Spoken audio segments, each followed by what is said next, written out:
Hi there, Ty Holloway here with Holloway Bros Fishing. Today we're tying a jigged 20-incher. We use this fly a lot in the late spring and early summer on the upper McKenzie. The 20-incher was originally designed as a stonefly nymph, but we've kind of scaled it down and tied it on a shorter shank jig hook, and it reflects a green drake nymph or a mayfly nymph really well. And we feel that's what the trout are eating it for at that time of year. But either way, regardless of what it's imitating, the trout really like it. Just a buggy fly. It's got all the right materials, and it's a fly that we use a lot and always have a variety of sizes and weights in our boxes. Hope you enjoy. Okay, doing a jigged 20-incher today. The 20-incher was originally designed as a stonefly nymph. But we're tying it on a size 8 Ahrex FW550, which is a kind of a shorter shank hook. So this size is going to be more representative of a mayfly nymph, specifically a green drake nymph, and that's kind of what we're going for. Have a lot of drakes, a lot of mayflies in general here on the McKenzie, but a lot of real good green drake hatch in the spring and a gray drake hatch later in the year. Really like this fly. Early season, so like the late spring, early summer on the upper McKenzie. I've got had a 5/32 bead here, just a regular brass bead, and then put in about 6 wraps of .02 lead. Started my thread base. I've got strip goose buyouts here in brown. Tied those in with the cup facing outward to kind of get that splay in the tail. Had about maybe 2/3 the length of the body there. So we've got our tail in. I'm gonna put in some small copper wire here, and we're gonna wrap this through the body for security and durability, rather.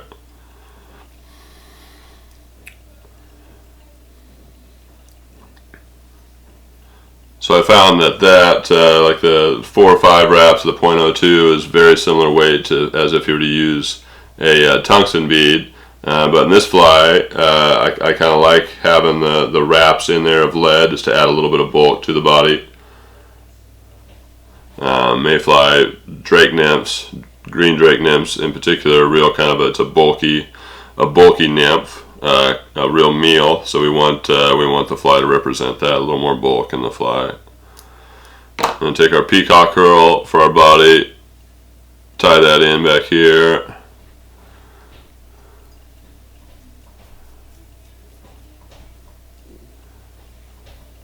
Put that in our hackle pliers, give it a twist, make a little rope here.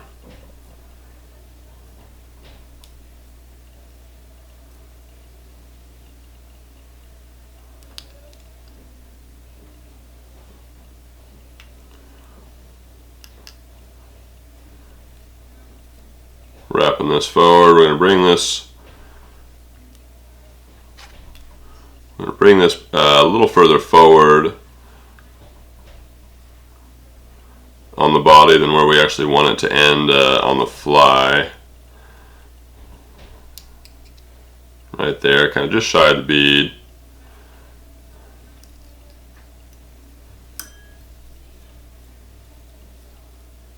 Secure that. Clip our tag. Going to wrap our wire forward, counter the direction we wrapped our peacock.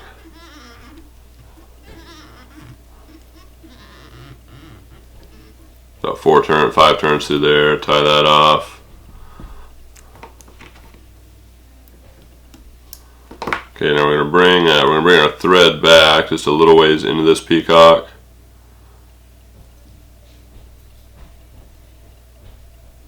Right about there. Not like just forward of the halfway point in our hook shank. We're going to tie in our wing case now. I'm using pheasant tail, but turkey is a great option, as is like a thin skin, which is a synthetic case material. but I've got a lot of pheasant tail lying around, so I'm gonna use pheasant tail. And we're gonna put a UV keyer over the top of this when we're done, which is gonna add durability, and which makes it to where just about any material will work, because we're adding quite a bit of durability there at the end with the UV. So we're going to have the glossy side down, because we're going to flip it over, and we want that glossy side facing up once we flip our wing case. And we're going to tie it in real loose right here. It's easy to make this first wrap too tight, where we kind of pinch it all together and we don't get as wide of a wing case that the feather would allow otherwise. So just pretty loose, just like that. That'll do.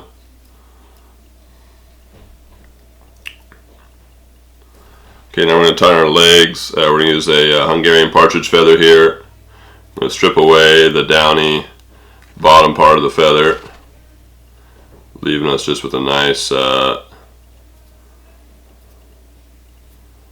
good part of the feather, just like that. We're going to tie it in by the tip.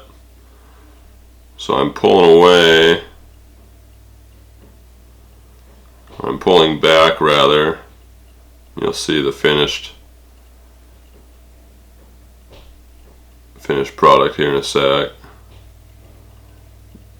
But we want to use as many of these little follicles on here as possible.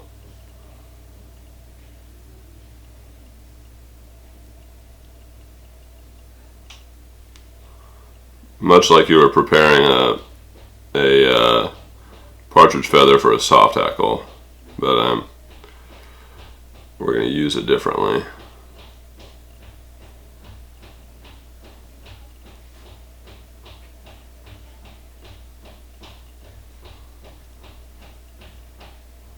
Okay,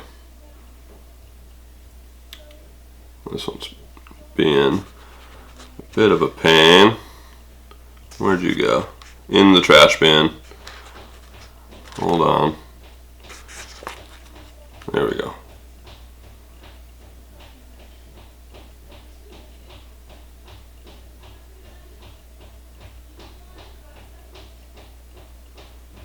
Okay, finally. So that's what we want it to look like right there. We're tying it in by the tip. Gonna have the cup of the feather facing up, so when we go to reverse it, the cup is facing down, and we'll lay back kind of along the body and down the fly like like legs would do on the natural. So tying that in, bring it right back to where our wing case is. Advance our thread forward here a little bit, and here we can kind of get a chance to build up the body if we need to with thread to make it a even body. So this dub here, we're going to dub the rest of our body. I like doing it in a dubbing loop. It just kind of gives it a little more buggy look. Allows some of those dubbing fibers to kind of come out a little bit more, giving more of a kind of a buggy, leggy effect. So bring that back. It's not going to be a long dubbing loop. And for this dub, could use hare's mask. Just pull some fibers off a hare's mask. Packaged hare's ear dubbing, which is what we're going to be using. There's a lot of squirrel options that look good, little red squirrel, but we're just going to use just a natural hare's ear dubbing here. Going to put it in real loose into this loop, and having real loose, real thin, and having quite a bit of fibers kind of coming out on each side of the dubbing loop. So it's looking like that there. Gonna spin that up just like that. Now here we can take our toothbrush, pick it out a little bit. We want the core of this dubbing loop to be an even diameter, kind of all the way through the loop. We just don't want any added bulk in any sections. We want to be able to control the bulk with just the amount of turns. So I'm gonna wrap this forward.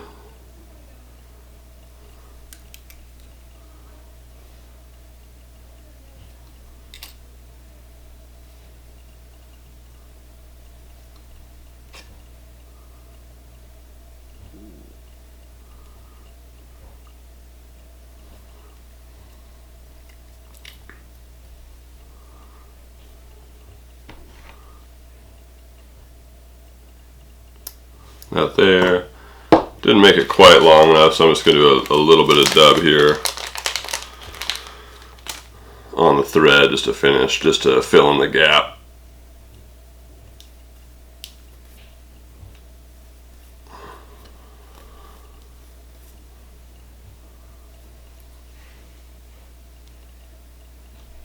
Just like that.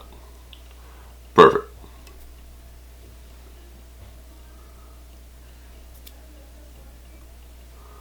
Now we're going to pull our legs forward, right over the top. We can kind of cup them back, fold them down over the fly, tie that stem in right on top. We want that stem just going right over the top of the fly. Tie that in.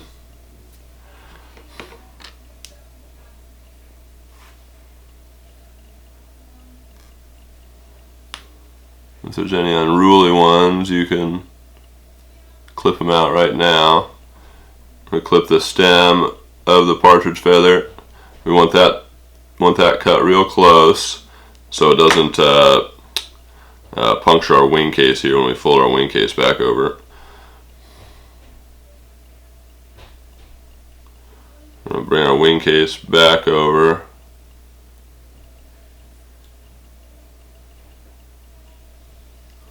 Just like that, loose wrap, not to pinch it tight. There we go. Just like that there. Cut our wing case.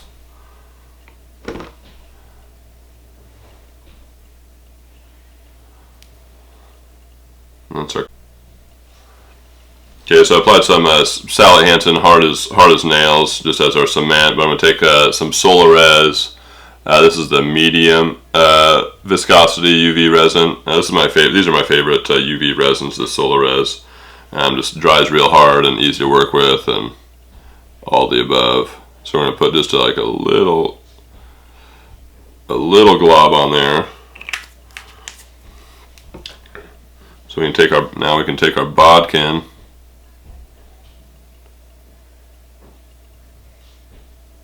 And move it around just exactly how we want it. I like that right there. And before it moves too much more, we're going to hit it with our light. Get that to set nice and exactly kind of where we want it.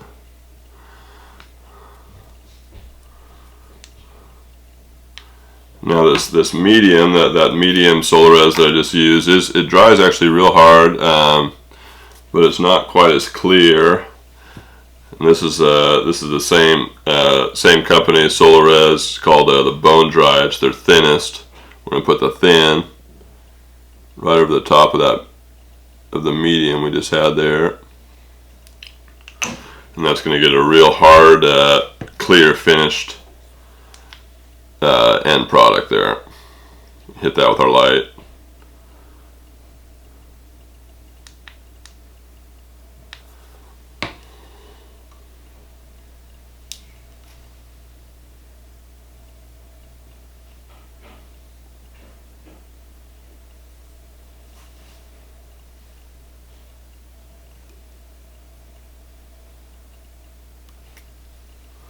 There you have it. That is the jigged 20-incher fly we love. Use a lot on the McKenzie here, especially early season.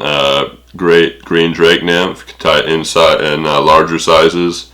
Imitating a stonefly. Smaller sizes for smaller mayflies, but just a great all-around pattern that has been proven time and time again. Great one to have in the box. Thanks.